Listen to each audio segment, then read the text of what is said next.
Existen diferentes formas de asimilar y comprender los momentos difíciles. Nosotros en el ITM nos ocupamos de los que más necesitaron, nos adaptamos a una nueva forma de encontrarnos y retomamos poco a poco las cosas que nos hacen felices. Nos sentimos orgullosos de los estudiantes y docentes que trabajaron en equipo, que se unieron, que buscaron información, que encontraron las fuentes más confiables, investigaron, experimentaron y presentaron soluciones para superar cada problema que nos trae el presente. En el ITM demostramos que la investigación es una fortaleza, porque aportar a nuestras familias, a nuestros barrios y a nuestra ciudad es nuestra pasión. Somos más que un lugar, somos una comunidad que trabaja en conjunto por nuestra ciudad. Somos el ITM, inscripciones abiertas.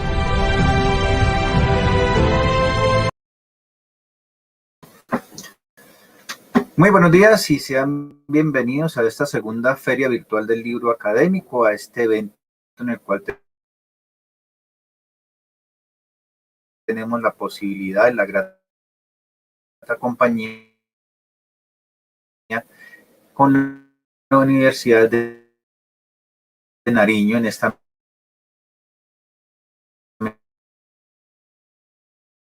soy Martín Leonardo Rocha Rincón, integrante del equipo de trabajo del Fondo de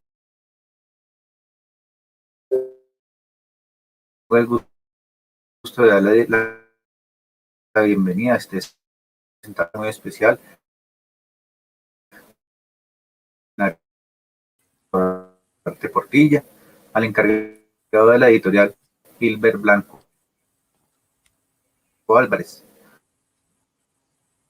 doctor Juan Guillermo Pérez Rojas, la Biblioteca de Extensión Cultural, Juliana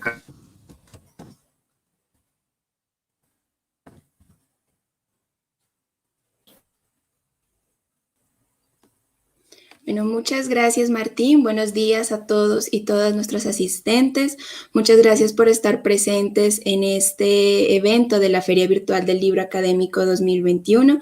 A continuación realizaré la presentación de los libros y sus respectivos autores, participantes de esta mesa temática Música y Tradiciones.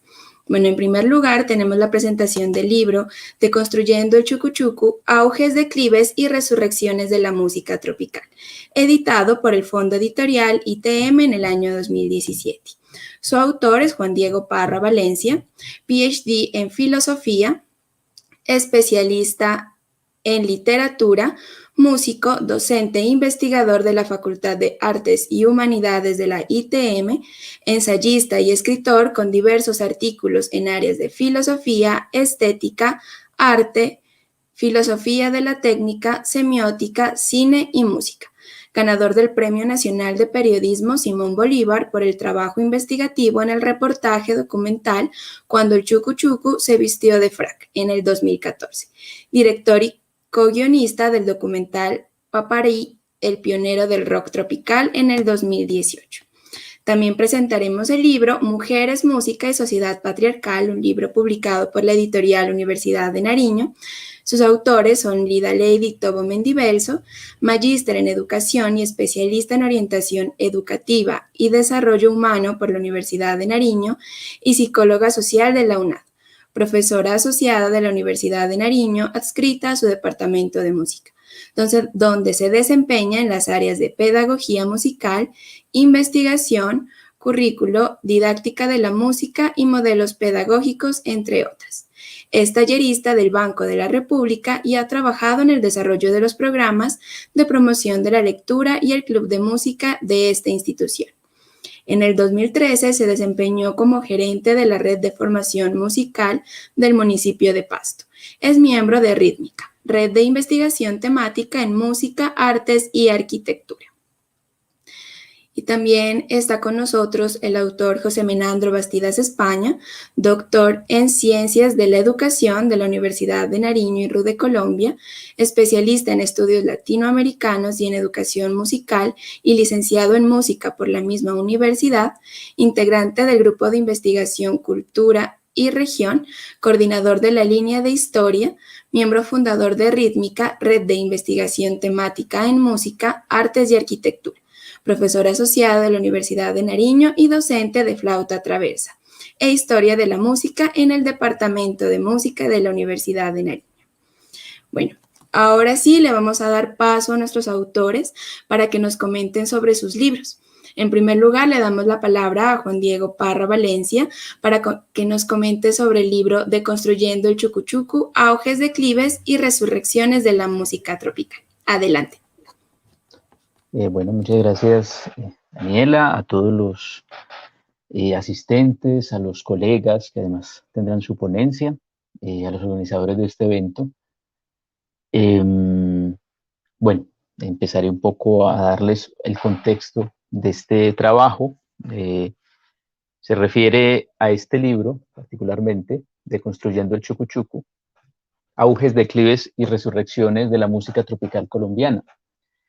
El chucuchucu es un término coloquial que se le adjudicó a la música tropical colombiana, especialmente producida durante los años 60 y 70, en el auge de la industria musical en Colombia, ocurrido especialmente en Medellín, Colombia, donde se asentaron, digamos, todas las industrias discográficas de la época, o por lo menos las más representativas. Para finales de los años 60, por ejemplo, se podían contar hasta 12 sellos discográficos funcionando en la ciudad. Por lo tanto, fue una época muy prolífica en la producción musical y tuvo alcance internacional. Quizá, por ejemplo, la relación que tiene Latinoamérica con la cumbia como fenómeno musical se debe precisamente a ese auge discográfico de los años 60 que permitió la diseminación amplia de repertorios musicales conectados con esta construcción sonora que hemos denominado música tropical. Bueno, a esa música tropical en algún momento le pusieron el nombre chucuchucu, que vale la pena pues empezar por ahí. Para quien no lo sepa, la palabra chucuchucu es una onomatopeya. Se le adjudicó a esta música de manera despectiva. Hubo, digamos, una tensión fuerte, digamos, entre imaginarios idiosincrásicos, especialmente de dos regiones que fueron Antioquia y el Valle del Cauca, o especialmente entre Medellín y Cali, sobre todo a finales de los años 70, cuando empezó el auge de la salsa en Latinoamérica y, digamos, caló de manera muy, muy fecunda en Cali. Y en ese momento la música hegemónica era esa que hoy en día denominamos como música tropical, bailable o chucuchucu, y digamos esa tensión derivó en que la juventud caleña de esa época empezara a denominar la música tropical bailable como chucuchucu porque querían hacer el contraste entre la polirritmia que implicaba, por ejemplo, la salsa con respecto a un sonido percusivo monótono de la música tropical, y el nombre chucuchucu proviene precisamente de una emulación al sonido del instrumento raspador o el güiro.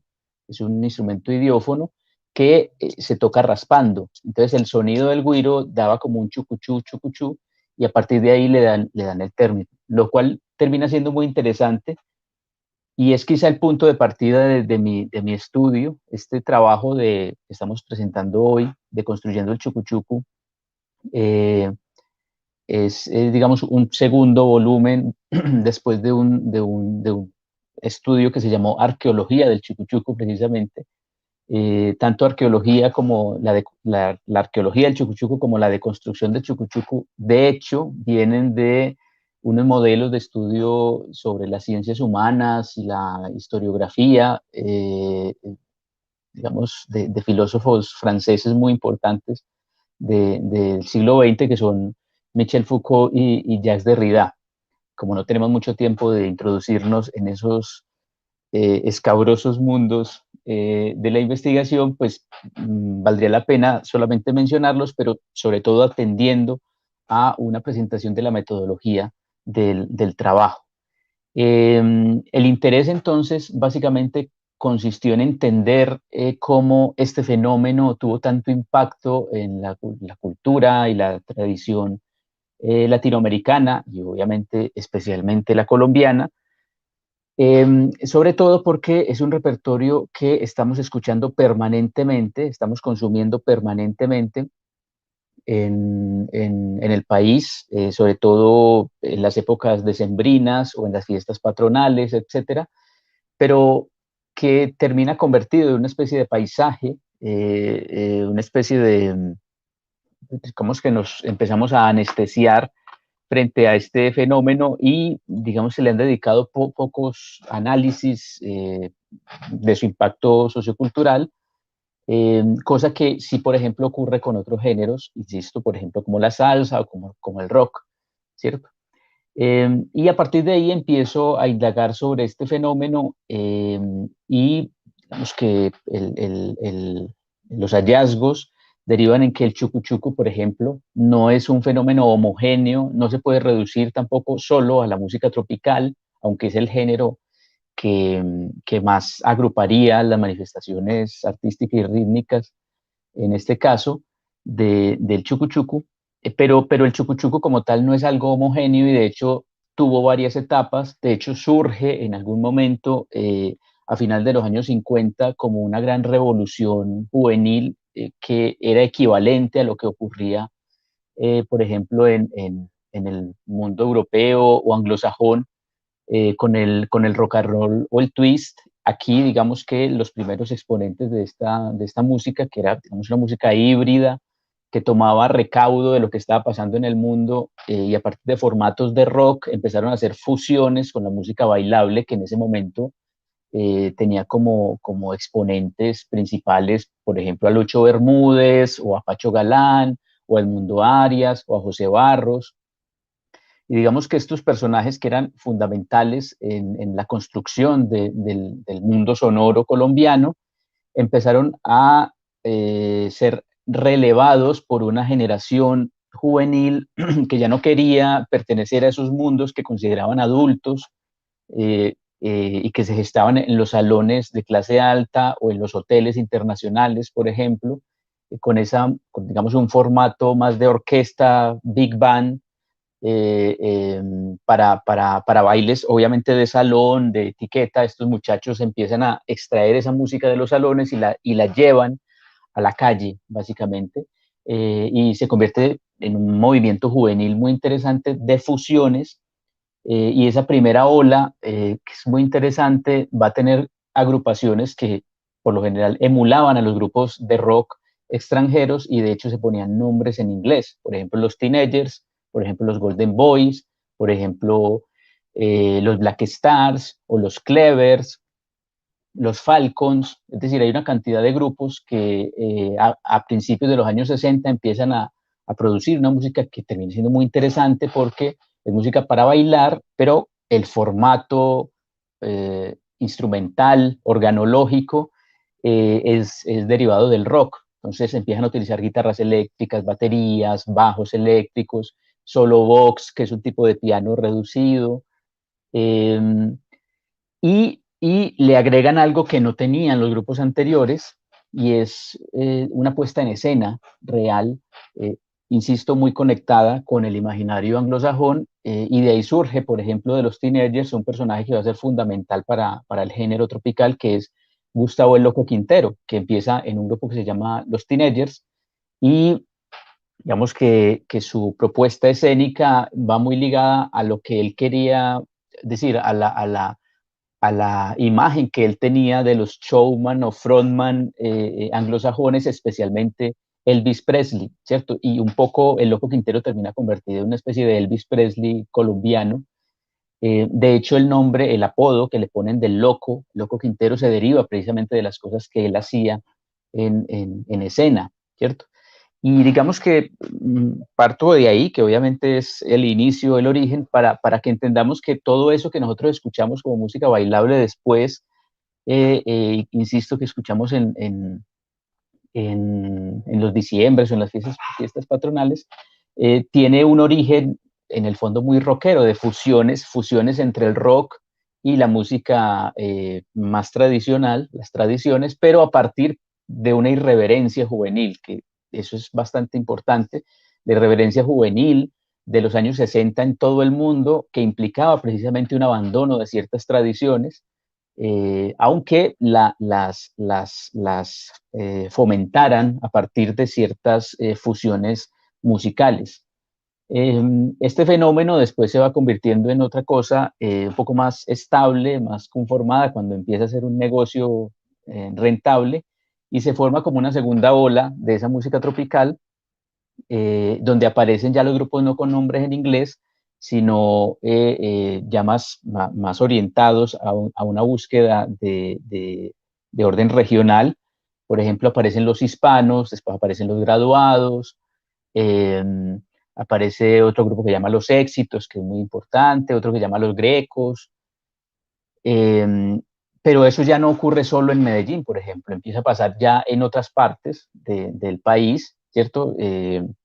Aparecen los Univox, por ejemplo, en Tunja, aparecen los Bebops en Cali, y empiezan a aparecer, digamos, una serie de grupos muy interesantes que replican ese sonido, y el movimiento se empieza a convertir en algo hegemónico, hasta tal punto que en Colombia, prácticamente en ese momento, durante los años 60, estoy hablando de mediados de los 60, del 65 en adelante, prácticamente era lo único que se consumía, y es allí donde empieza la tensión con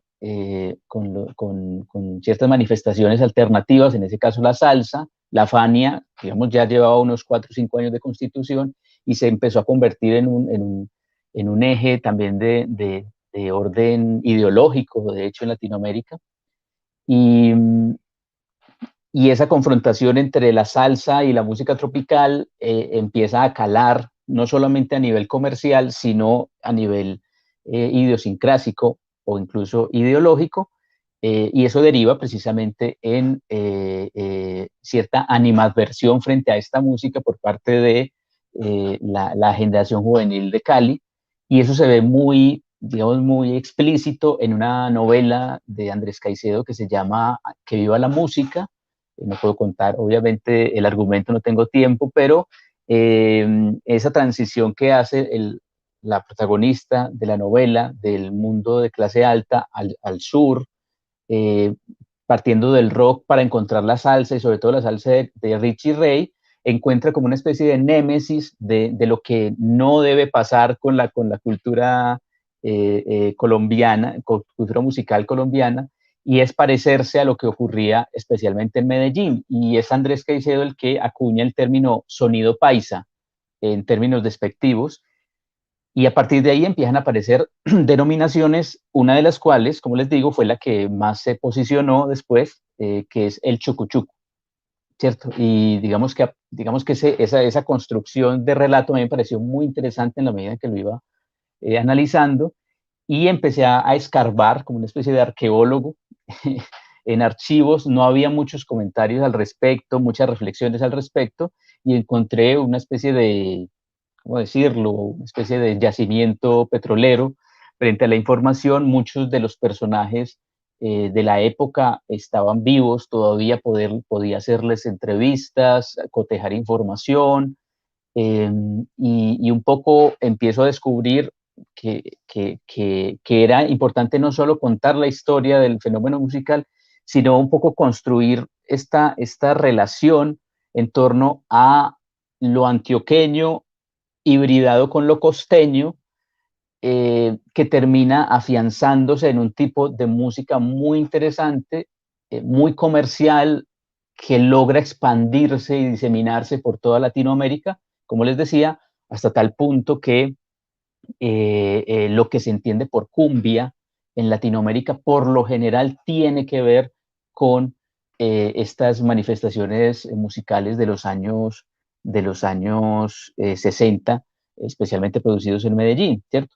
Y digamos, la estabilidad comercial lleva a que durante todos los años 70 empiecen a ocurrir una serie de prácticas, digamos, desde esa hegemonía musical, una serie de prácticas hegemónicas en términos culturales que derivan en un desgaste del fenómeno hasta tal punto que para los principios de los años 80, pues eh, habían muchísimos grupos, pero casi todos tocaban igual, ¿cierto? Y eso también terminó siendo muy interesante y es una parte de la historia que habría que revisar con más cuidado. Yo tengo interés en eso en este momento, pero ya paralelamente con otras músicas, y es cómo, digamos, la estética de este fenómeno se le empieza a apropiar precisamente el narcotráfico, y estos grupos que eran tan famosos en la época, pues empiezan a ser contratados por este grupo emergente de economía ilegal, lo cual deriva precisamente en una pululación de ciertas relaciones entre cultura popular y narcotráfico muy interesantes de revisar. Sin embargo, para los años 80, y vale la pena mencionarlo porque es algo que me interesa en este momento, pues aparece, por ejemplo, en Medellín una manifestación absolutamente contraria que es el metal pesado, ¿cierto? El metal extremo, que son, digamos, una generación de jóvenes de los años 80 en Medellín. De eso no voy a hablar. Para ese momento, los jóvenes de los años 60 pues ya tenían casi 50 años. Entonces, digamos, hay como un quiebre ahí generacional importante para revisar. Ahora bien, para concluir un poco con esto, no extenderme mucho, este fenómeno, digamos, tiene unas implicaciones directas en la construcción de país, de relato de país, porque después de la violencia, lo que se denominó la violencia, digamos, esa confrontación durante los años 50 en Colombia, de la cual en el fondo no hemos terminado de salir, eh, eh, después del asesinato de Gaitán. Recuerden que el fenómeno social se denominó de hecho la violencia, y hubo una decisión consciente por las políticas públicas para un poco orientar la mirada del país hacia la costa norte, especialmente, como, como una faceta de Colombia pacífica, y sacarla, digamos, de esa confrontación del interior del país, ¿cierto? Entonces, esa construcción de relato costeño, de la cual nosotros todavía somos herederos, permitió que se le hiciera mucho énfasis a la música tropical bailable. La costa norte, pues en el imaginario estaba, por supuesto, la idea del mar, la idea de la playa, para la gente del interior la idea de las vacaciones, y se empieza a construir una imagen digamos, de carácter idiosincrásico de Colombia en estos grupos que para los años 50 empiezan a tomar la batuta de la música colombiana. Recuerden que hasta ese momento lo que se llamaba música colombiana era música del interior, del bambuco, del pasillo, y a partir de los años 50 empieza esa construcción de relato para entender lo colombiano como esa música bailable. Y digamos, a partir de ahí hay un énfasis cultural para abocarse a ese mundo. A partir de ahí aparecen, insisto, los personajes como Lucho Bermúdez o Pacho Galán. De hecho, recuerden que Lucho Bermúdez se convierte en una especie de embajador colombiano a partir de la música. Y pese a que Lucho Bermúdez, por ejemplo, era un músico académico, formado académicamente, que lo que quería era replicar los formatos de swing, big band de norteamericano, pero con música más conectada con Colombia. Pese a que él tenía esa intención, pues se declara como una especie de patrimonio colombiano, y un poco ese imaginario es el que permite que crezca la industria de la música tropical colombiana de la manera exponencial en que lo hizo. Pero lo curioso es que no hay una continuidad, aunque parezca, si uno lo contara de manera tradicional, una continuidad entre Lucho Bermúdez y los jóvenes de los 60 que generaron la revolución del Chucu Chucu, sino que hay de hecho una ruptura, es decir, entre Lucho Bermúdez y los teenagers o los hispanos o los graduados, hay de hecho una ruptura significativa. Y eso pues no se había pensado hasta el momento, por lo menos no lo encontré de manera muy precisa y me interesó mucho para plasmarlo en el libro. Bueno, ahí hago una especie de síntesis, de pronto cosas que queden sobre la mesa y que podamos profundizar. Luego lo haremos a partir de las preguntas, pero no quiero apropiarme demasiado del tiempo, así que voy a terminar aquí, digamos, mi exposición del libro. Muchas gracias. Muchísimas gracias, profesor Juan Diego. Bueno, ahora le damos la palabra a los profesores José Menandro y Lida Lady para que nos comenten sobre su libro Mujeres, Música y Sociedad Patriarcal. Adelante. Bien, sí, muy buenos días por esta oportunidad de presentar nuestro libro en esta importante feria.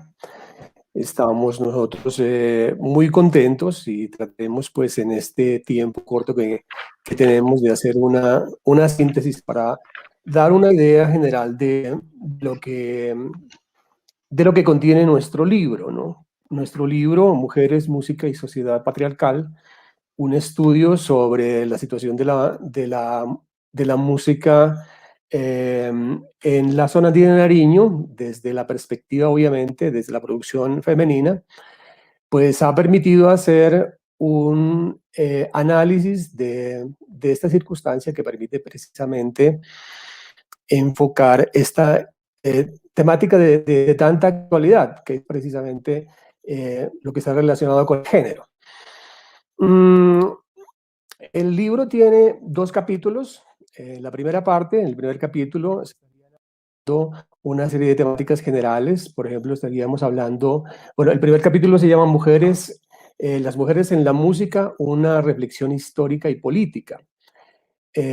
Abordamos ahí 5 temáticas: las mujeres en la música, la institucionalización de la marginalidad, la musicología feminista, la educación musical y las mujeres en Latinoamérica, la composición musical femenina en Latinoamérica, en rasgos generales, la mujer colombiana y su participación en la interpretación y la composición, que sería básicamente lo que contiene el primer capítulo. Y el segundo capítulo es ya los resultados de la investigación propiamente dicha, que es la información que nosotros recogimos en la zona andina de Nariño, donde vemos pues la participación de la mujer nariñense en el ámbito de la composición, de la educación musical y también de la interpretación instrumental y el canto. Inicialmente, entonces, cuando hablábamos acerca de la institucionalización de la marginalidad, ¿a qué nos estamos refiriendo? Bueno, en primer lugar habría que decir que en un estudio previo bastante extenso que se ha hecho sobre la historia de la composición en la zona andina de Nariño, encontramos una enorme cantidad de hombres pues, que se han dedicado a este trabajo y una cantidad muy pequeña de mujeres, ¿no? Entonces ello nos llevó a hilar más fino, pues digamos, a estructurar un proyecto de investigación que tenía pues ese fin, ¿no? El fin de estudiar con más detalle la participación de la mujer en la música y sobre todo estudiar las causales de esa marginalidad, ¿de acuerdo? Estudiar cuáles son las razones por las cuales la mujer tiene tan baja participación en el campo, fundamentalmente en el campo de la composición, porque con relación a la interpretación hay un poquito de más movilidad y con relación obviamente a la educación musical, eso pues se analiza bien.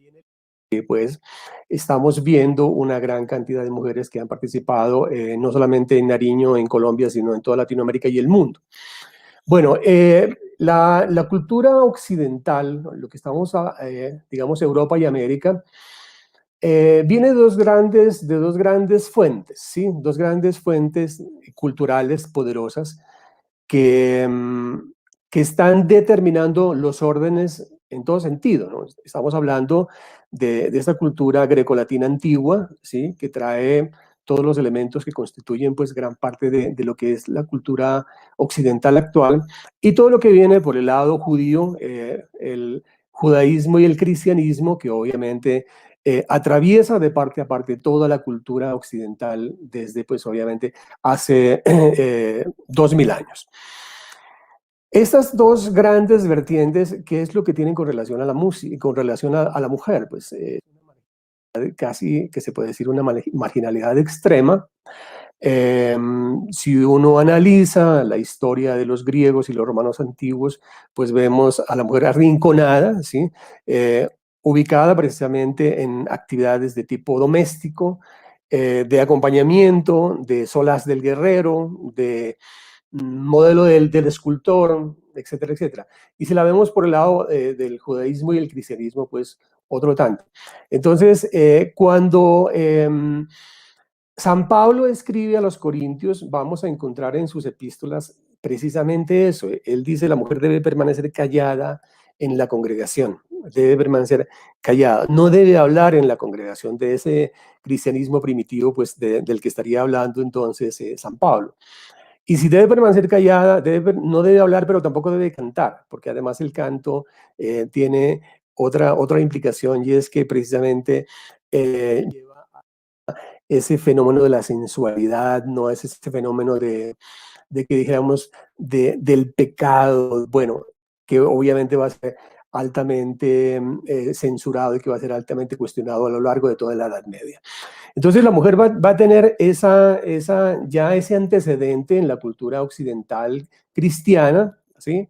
Y se va a ir replicando a través de la Edad Media, y luego cuando se descubre América a finales del siglo XV, pues todo ese bagaje va a pasar directamente a estos territorios conquistados y va a ir hasta los rincones más extremos, más alejados de los centros urbanos que se van a ir desarrollando en estas nuevas tierras conquistadas, y obviamente va a llegar hasta las veredas más lejanas, y todo este bagaje, dijéramos, todo este componente ideológico se va a reproducir a través de lo que se llama los aparatos ideológicos de Estado, ¿no? Que pues aquí vamos a hacer nosotros un análisis un poco de eso. Uno de nuestros fundamentos teóricos para el análisis de esta situación es precisamente los trabajos que ha hecho Althusser. Entonces, la situación es que encontramos nosotros cuando hacemos este estudio en la zona andina de Nariño, encontramos precisamente la réplica de todos estos fenómenos, de toda esta ideología, esta carga ideológica que tiene un trasfondo histórico extenso, poderoso, ¿no? Que obviamente pues está demarcando aspectos en la cotidianidad, en el comportamiento de las familias y obviamente en el comportamiento de estas familias hacia sus mujeres. Entonces, esto es lo que nosotros podríamos decir con relación a esta primera parte, ¿no? de la institucionalización de marginalidad, que precisamente es lo que sucede, ¿no? Cuando las cartas de San Pablo se convierten en ley, ¿no? En este Nuevo Testamento se convierten en ley, que va a ser obviamente obedecido de manera puntual por todo lo que va a ser el desarrollo ya de la cultura cristiana en la nueva era, ¿no?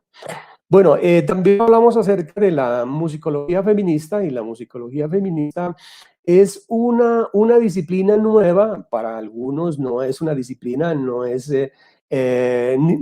tiene fundamento científico, etcétera, etcétera. Tal vez esta disciplina surge sobre una necesidad que es fundamentalmente una necesidad política. ¿Por qué razón? Porque si nosotros analizamos desde el nacimiento de la musicología histórica en el siglo XIX, todo el trabajo que va a hacer, que ha sido extraordinario, nadie lo va a negar, o sea, el trabajo que ha hecho la musicología histórica, fundamentalmente lo que ha producido es la conciencia histórica del músico, o sea, el músico se ubica momento de la historia a partir precisamente de todos los estudios que se van a hacer a través de la musicología histórica. La conciencia histórica, fabuloso eso, ¿no? Es un gran adelanto porque desde ese momento el músico ya tiene la certeza de que está ubicado en un discurrir, en un devenir histórico que precisamente ha llevado a los grandes desarrollos que se van a hacer en el periodo del romanticismo en el siglo XIX. Y de ahí en adelante todo lo que va a ser ya la música contemporánea del siglo XX. Pero entonces esta musicología mantuvo totalmente marginada a la mujer. O sea, habla de pronto, sí, de unas mujeres que estuvieron presentes allí, que estuvieron relacionadas con grandes músicos, ¿no? Por ejemplo, uno de los más interesantes casos que se menciona allí es el de Clara Schumann, ¿no? Esposa de Robert Schumann, una pianista, tal vez una de las más grandes pianistas de la historia. Pero por estar al lado de este compositor, va a tener, digamos, un velo sobre algo tan importante que es precisamente la creación musical. Clara va a ser una compositora, pero ella misma va a decir en su diario que por qué ella quisiera ser compositora si otras mujeres del pasado no lo han sido, ¿no? Entonces ella, ¿por qué quisiera ahora mostrar su capacidad en eso cuando tal vez no es debido, ¿no? Su padre no la alentaba también en ese sentido. Además estaba a la sombra de un pues, compositor tan grande como Robert Schumann, que pues es uno de los íconos del periodo del romanticismo.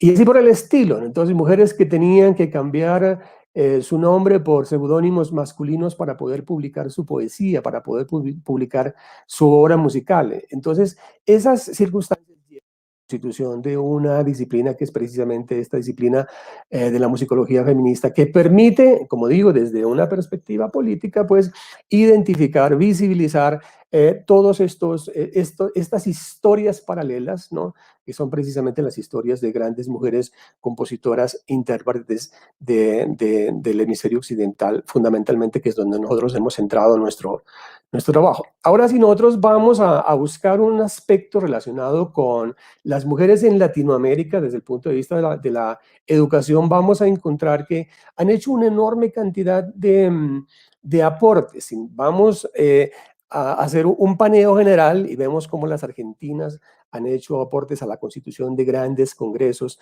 a la constitución de lo que en este momento nosotros consideramos y llamamos pues, las licenciaturas en educación musical, el aporte de las chilenas, el aporte de las colombianas, etcétera, etcétera. Entonces vamos a ver allí que las mujeres se han destacado de una forma extraordinaria. Ahora, con relación a la composición en Latinoamérica, encontramos un hervidero de mujeres en diferentes países que podría decir que en el libro nosotros recogemos algunas de ellas, como por ejemplo, estaríamos hablando de Francisca Neves Gonzaga, de Branca López, de Dinaró de Carvalho, Silvia de Luca, Ana Carrique, Celia Torrá, María Isabel Curubeto, Montserrat Conmañi, Elsa Calcaño, Lía Simaglia Espinosa, Marilena Walsh, Alicia Tercián, Isabel Aretz, Violeta Parra, Graciela Ortiz, bueno, etcétera, etcétera, etcétera. Pero yo creo que no alcanza a hacer ni siquiera una aproximación de todo lo que las mujeres en Latinoamérica han hecho en el campo de la composición. Y se han desempeñado en la composición popular tradicional, pero también se han desempeñado de una forma excelente en el campo de la música académica. Han hecho pues aportes importantes a todo lo que es la constitución de la música, del nacionalismo nacional latinoamericano, del nacionalismo musical latinoamericano. Entre ellas pues Isabel Aretz, que además de ser una excelente escritora, pues ha sido una excelente investigadora y una gran compositora. Entonces, cuando estamos ya en el campo más cercano, en el campo colombiano, que es la última temática que abordamos en este primer capítulo, estaríamos hablando de compositoras y de intérpretes. Entonces, ahí hay algunas cosas interesantes y algunos autores dicen que en Colombia no ha habido mujeres compositoras, ¿no? Y hacemos nosotros un paneo más o menos amplio de lo que ha sido pues la composición femenina en Colombia y encontramos pues una de las más antiguas, a Teresa Tanco de Herrera, encontramos a Josefina Costa, a Leonor Buenaventura, Selmira Garavito, que es hija de uno de los grandes compositores colombianos, Milciades Garavito, Raquel Bocanegra, Aurora Arbeláez, Blanca Arbeláez Tello, Claudia Calderón Sáenz, María Isabel Saavedra, ¿no? Tenemos en Antioquia a Teresa Lena, a María Antonia Mejía, Dolores Restrepo, Ligia Tamayo, Dolly Tolo, Luis Marina Posada. En Boyacá tenemos a Ana Cecilia Jiménez, Rosalba Higuera. En Santander tenemos una enorme cantidad de mujeres. Ahí se destacaría fundamentalmente una muy especial, que es Cecilia Pinzón de Urrea, que es hermana de Jesús Pinzón, que pues que todos conocemos que Jesús Pinzón es uno de los grandes compositores colombianos, pero imagínense, su hermana estaba así precisamente eclipsada por este compositor, porque tenemos muy poca información de ella, como la hermana de Mozart. Acordémonos que Nanner va a ser una extraordinaria intérprete del piano, obviamente al lado de su hermano. ¿Qué es lo que va a hacer esta chica? Pues prácticamente nada, ¿no? Entonces, y otra de las grandes compositoras pues santanderianas que ya tiene grandes desarrollos en el campo de la música contemporánea electroacústica, pues es nada más ni nada menos que Jacqueline Nova. Entonces, en términos generales, buscamos nosotros con este texto, ya para darle el paso a Lida, para que nos hable sobre el segundo capítulo, lo que diríamos es que hemos tenido dos finalidades fundamentales. Una, la de visibilizar este trabajo inicialmente de nuestras compositoras regionales, ¿sí? Y dos, analizar de una manera un poco minuciosa, a la luz pues, de ciertas teorías, he dicho, pues nos ha servido mucho allí para este trabajo con su texto acerca de los aparatos ideológicos de Estado. Entonces nosotros hemos podido analizar las diferentes ideologías, fundamentalmente la ideología religiosa, que ha estado profundamente relacionada con este fenómeno de la marginalidad de la mujer en la música y obviamente en prácticamente todas las profesiones y oficios que se desempeñan pues en este mundo, ¿no? Entonces, básicamente sería eso lo que yo plantearía y le doy el paso pues a la profesora Lida Tobo, pues que es mi coautora. Bueno, muy buenos días para todos. Quiero agradecer a los organizadores del evento por la oportunidad de hablar acerca de lo que ha constituido para nosotros, para el profesor José Menandro y para mí, la escritura de este libro. Quiero presentar un cordial saludo en nombre de la Universidad de Nariño, de la Facultad de Artes, de licenciatura en música, quienes han apoyado nuestro trabajo de manera pues muy importante. Voy a ser muy breve en el tiempo para darle paso a las preguntas que nos comentan los organizadores pues que están ya en el chat, porque es bastante importante pues establecer una relación con ustedes que muy amablemente nos acompañan. Entonces voy a contarles brevemente acerca del segundo capítulo. El segundo capítulo del libro aborda ya de manera puntual los resultados que obtuvimos en el tamizaje de las investigaciones previas que había hecho el profesor José Menandro acerca de los compositores nariñenses. En esos 3 volúmenes anteriores del profesor, lo primero que se evidencia es el escaso número de mujeres. Entonces, a partir de ese interrogante de qué pasa con las mujeres en la composición en Nariño, es que surge la idea de este libro, al cual, como les dije anteriormente, pues lo preceden los otros 3 volúmenes. Entonces, empezamos a hacer un recuento de lo que ha sido el papel de la mujer en la música en Nariño, y nos encontramos pues con mujeres que se destacan primero en el campo de la interpretación de instrumentos que para la época, estamos hablando de 1800, fines de 1800, comienzos de 1900, eran instrumentos que eran aceptados, digámoslo así, socialmente para que la mujer los interpretara. Entonces tenemos obviamente el violín, está también el piano, está el canto, ocasionalmente también la guitarra, pero hay unos instrumentos que definitivamente están prohibidos para que una mujer, una niña de sociedad o cualquier mujer los vaya a interpretar. El caso de la percusión, obviamente el violonchelo y todos los instrumentos de viento, a excepción de pronto de la flauta. Entonces encontramos un campo un poco restringido para la mujer en cuanto a la interpretación. Sin embargo, esta interpretación abre paso a un segundo elemento muy importante también para las mujeres en Nariño y en general pues en todas las regiones de Colombia y del mundo, que es la educación. Entonces, ahí sí tenemos a muchas mujeres que se destacan en el caso, en los momentos de iniciación musical con los niños, obviamente las clases de violín, de piano, de canto, mujeres que se destacan dentro de la escuela de música que funciona en la Universidad de Nariño hasta 1960, 60, 65. Entonces tenemos mujeres que se destacan grandemente en este campo de la docencia. Más adelante, ya en las décadas del 80, tenemos un campo bastante interesante, el cual varias de las compositoras que voy a hacer rápidamente mención en la parte final de mi interlocución con ustedes, es el campo de las orquestas femeninas, de las orquestas de música tropical, y por eso me encanta pues que nos haya precedido el profesor anteriormente hablándonos de la música tropical. Y resulta que las mujeres en un primer momento hacen parte de orquestas que son, digámoslo así, dirigidas y cuyos managers siempre son hombres.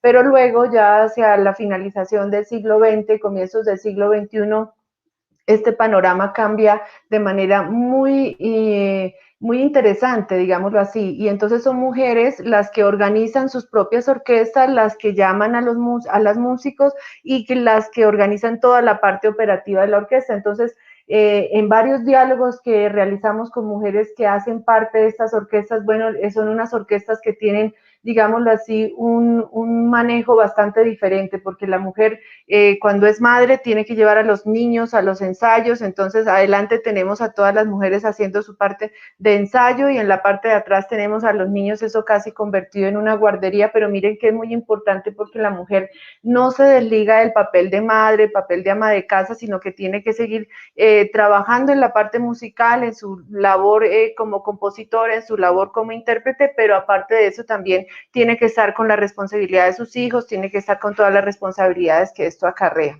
Entonces, tenemos el papel de las orquestas de mujeres muy interesante desarrollado en nuestro departamento de Nariño. Y finalmente tenemos, y no de manera menos importante, a las compositoras. Entonces, hacemos un recuento, unas historias de vida. Yo lo comentaba en el lanzamiento del libro, que fue, pienso, lo más gratificante que hemos tenido hasta el momento con este libro, y es la forma como las compositoras, de manera absolutamente generosa y despreocupada y desinteresada, nos abrieron las puertas de su casa, nos mostraron sus fotografías, nos mostraron sus producciones, nos hablaron acerca de su vida sin ningún reparo. Yo puedo decir que para mí fueron las mejores clases de musicología que he tenido en mi vida, porque me abrieron las puertas y me dijeron: vea, yo empecé así, los traspiés que he tenido que superar son estos y mi resultado es esto. Entonces tenemos a mujeres maravillosas que se han dedicado a pesar de la oposición de sus familias, de sus esposos, en algunos casos de todo el núcleo familiar, para que se dediquen a la música, y han sabido, digámoslo así, solventar todas estas problemáticas muy fuertes a nivel social y emocional y familiar, y salir adelante con composiciones pues bastante interesantes para la región y para nosotros como músicos. Entonces, al finalizar el capítulo, nosotros hacemos un recorrido por 12 compositoras, pero esto, lejos de parecernos poco, pues nos deja a nosotros la semilla para que empecemos, y de hecho ya está la simiente para empezar el segundo volumen de este libro, porque fueron muchas las compositoras que nos quedaron sin mencionar acá, y hemos descubierto en el transcurso de la edición y ya salir a la luz con el libro, muchas otras compositoras que también tienen historias de vida supremamente relevantes que vale la pena conocer. Entonces, obviamente no podíamos empezar por otra, sino por Maruja Inestrosa, una gran compositora a la cual ya se le han dedicado de manera muy profesional otros volúmenes, otros libros, otros autores, y empezamos hablando de ella como una mujer que, pianista, compositora, obviamente desde la música académica, pues dejó una de las mejores páginas de la música para Nariño. También hablamos de Doris Chávez Carrillo, una mujer que supera varias centenas de composiciones, y con un aspecto muy importante, y es el dedicado a la música infantil, a los villancicos y también a la música colombiana. Tenemos a Astrid Álvarez, también con unas producciones supremamente interesantes, unos textos. En el lanzamiento del libro tuvimos la importancia, la ventaja de haberlas tenido a ellas: Sandra Milena Ramírez, Denis Rivera, María Rosario Quintero, Liliana Ortiz, Mónica Erazo y finalmente Adriana Velázquez, María del Rosario Quintero y Liliana Elizabeth.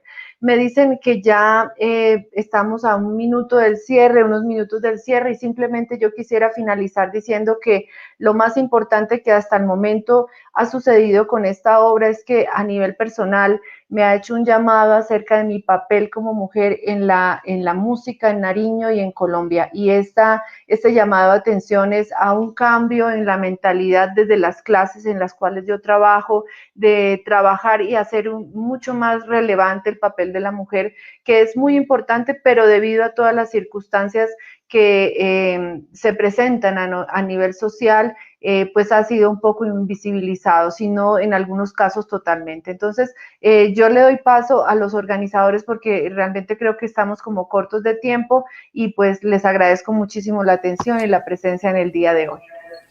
Muchísimas gracias, profesora Lida. Y bueno, profesor José Menandro, en este momento abrimos un espacio para realizarles preguntas que nos han estado planteando en el chat.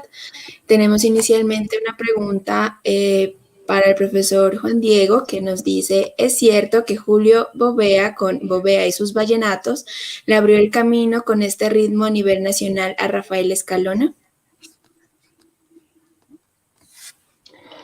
Sí, bueno, digamos que el proceso como tal del vallenato no hace parte tanto de la música tropical bailable.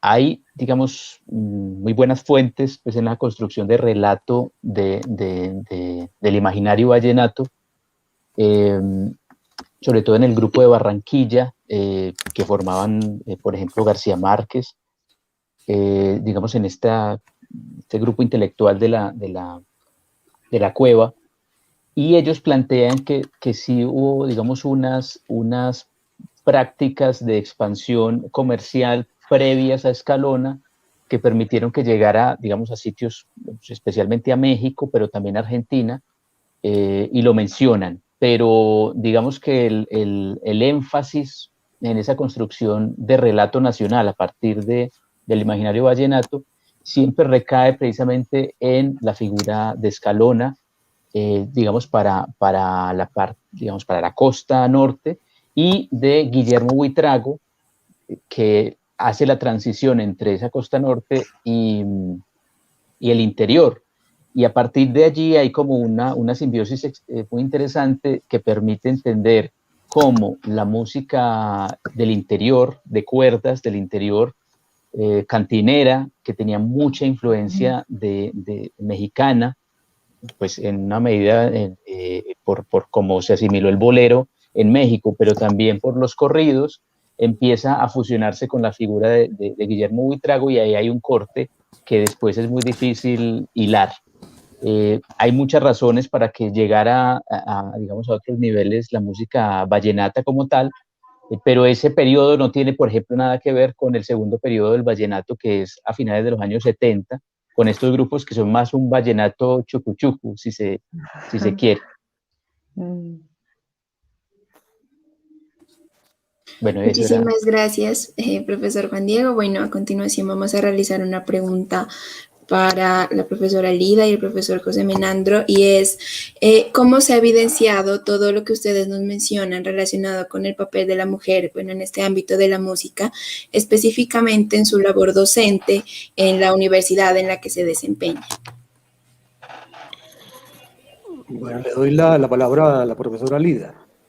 Bueno, yo pienso que se ha evidenciado en que nuestras estudiantes del programa de licenciatura en música, a partir de esta investigación, que son las primeras beneficiarias, claro que sí, han conocido el amplio caudal de compositoras que existen en la región, cosa que antes no la teníamos, por decir así, por lo menos iniciado un catálogo. Entonces, la primera ganancia es empezar a evidenciarlas y a tener ya un catálogo de sus obras. Y también a nivel personal, como yo lo comenté al final de mi intervención, pues en las clases nosotros yo procuro que las estudiantes siempre tengan un papel en igualdad de género con los muchachos que también se forman dentro de nuestra licenciatura. Promovemos siempre los primeros elementos compositivos en nuestras clases, o sea, así sea en taller de instrumental, así sea en conjunto escolar, por lo menos que haya unas composiciones incipientes, así sea, pero es la semilla que tenemos. Y obviamente evidenciar el trabajo. Quisiera finalizar diciendo que, bueno, cuando nosotros empezamos a hacer toda esta recolección de información, las mujeres que dirigían o que dirigen bandas en el certamen que tenemos en Samaniego del Encuentro Nacional de Bandas, pues eran muy pocas, y ya tenemos varias mujeres dirigiendo, obviamente una gran cantidad de instrumentistas. La mayoría de las bandas que se presentan a nivel regional cuentan con un gran número de mujeres intérpretes maravillosas de su instrumento. Entonces yo pienso que esas son como las primeras ganancias, pero sabemos que este es el primer paso, el que hemos dado con el profesor José Menando. Vendrán otros pasos, vendrán otras ganancias que podremos de pronto cosechar a 5, a 10, a 15 años, pero pienso que lo más importante es haber evidenciado y haber tomado la decisión de empezar a visibilizar este trabajo. Muchas gracias. Yo podría agregar simplemente, solamente esto.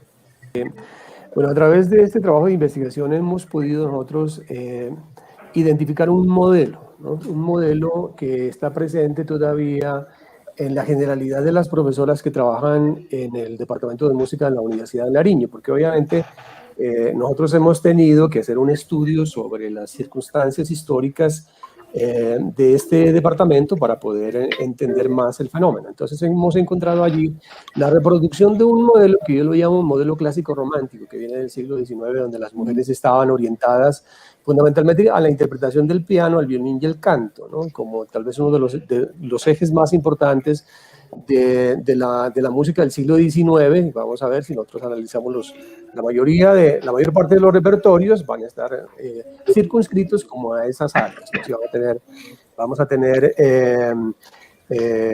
grandes conciertos para piano, grandes conciertos para violín, y obviamente pues el bel canto va a ser supremamente importante. Entonces eso llega y se en la generalidad de las profesoras, que afortunadamente tenemos un buen número en el departamento de música, y encontramos eso. Pero hay una ruptura, hay un quiebre, una cesura, ¿no? Que permite precisamente identificar ya otros elementos, otros instrumentos que antes solamente eran potestad del varón, como por ejemplo los instrumentos de viento, tanto maderas como metales, y la percusión, ¿no? Y ahora vemos cada vez más acentuado digamos, el estudio por parte de las mujeres en el departamento de música y en las bandas municipales, que las tenemos excelentes, ¿no? El Programa Nacional de Bandas del Ministerio de Cultura ha hecho produce un beneficio gigantesco en esta región, en el sentido de que ha patrocinado la formación de estas agrupaciones en los municipios, y ahí las mujeres tienen una cabida extraordinaria, niñas y adolescentes tocando diferentes instrumentos, tocando la percusión, tocando los instrumentos de metal, los instrumentos de viento, a la par que los muchachos. Y en algunas de esas bandas el número de chicas participantes es mayor al 50%, con relación pues a sus compañeros varones, ¿no? Eso podría decir. Gracias por la pregunta. Adelante, profesor Juan Diego. Su pregunta. Daniela, muchas gracias. No, pues quería como preguntarles a los colegas, a la profesora Lida, al profesor José. Me parece muy interesante, además celebro mucho este tipo de investigaciones necesarias, además para la musicología colombiana, una aproximación no solo a la figura de la mujer, sino ojalá más adelante, más de carácter feminista. De hecho, yo mismo tuve una cantidad de problemas para conseguir información de mujeres que estuvieran vinculadas a la música tropical. Hay una construcción, además, bastante perversa de la figura de la mujer en este género, siempre destinadas a las carátulas, por un lado, y cuando tienen participación en los grupos, solamente son coristas. Hay muy pocos casos, yo encontré muy pocos, les confieso, por lo menos en la música tropical bailable, y hay un caso que es Doris Salas, por ejemplo, pero son muy escasos. No sé, quería preguntarles si tienen conocimiento de la participación de la mujer en este género si lo han pensado como ampliar el estudio a este género también, en fin. Sí, la profesora Lida comentó acerca de las orquestas femeninas, ¿no? Las orquestas femeninas, como usted lo sabe, pues en primer lugar no tienen origen en Colombia, tienen origen en Cuba, ¿no? Tienen origen en Cuba y ya es un origen un poco remoto. Estamos hablando de comienzos del siglo XX, cuando las primeras mujeres se organizan en agrupaciones y eso paulatinamente va en diferentes países de Latinoamérica y obviamente en Colombia. En Colombia, bueno, acordémonos una de las grandes orquestas femeninas, que son las chicas del can, que se convierten en el ícono, ¿no? Una imagen poderosa, ¿no? Que va a ser replicada por muchas mujeres en diferentes partes de Colombia. Obviamente nosotros vamos a tener ese fenómeno aquí. Lo que nosotros analizamos con esto, con la participación de las mujeres en estas orquestas, es precisamente como un punto de quiebre en este patriarcalismo que sufre profundamente, cotidianamente la mujer, ¿no? Y es que son orquestas, bueno, en un comienzo, y lo comentó la profesora Lida, en un comienzo estas orquestas van a estar creadas por hombres. Es un director que va a estar en la sombra, o sea, tras bambalinas, ¿no?